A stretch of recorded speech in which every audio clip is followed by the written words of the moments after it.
الجديدة. هذه من الطبعة الجديدة. شوف لاحظ، خلينا نقارن شوي بيناتها. أول شيء اللون بيختلف، نحن ما فينا نشتغل على اللون لأنه العالم ما بتعرف بعد اللون إلا إذا حطيتهم حق بعض. بينما هيدا الخط وهيدا الخط هون أول شيء أغمق بكثير هيدا.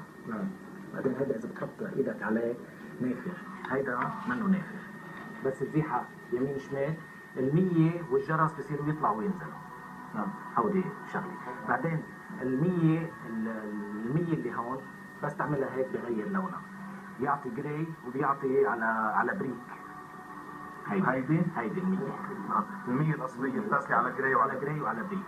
بعدين هون في جرس، هون رسمة جرس كمان البريك، بس تعملها هيك بتموج وكمان بتعطي جراي، بتعطي لون جراي ولون بريك. هلا هيدي كمان عم بتموج بس بشكل هيدي تموجتها مش قوية، مش قوية. لا وبعدين ما بتعطي بريك، بس بتعطي ذهبي وبتعطي بريك. يعني لأي مواطن عادي عملية التزوير صعبة تنكشف بالنسبة له إذا ما كان بيفهم فيها مظبوط. إذا مواطن عادي تمرق عليه المية المزورة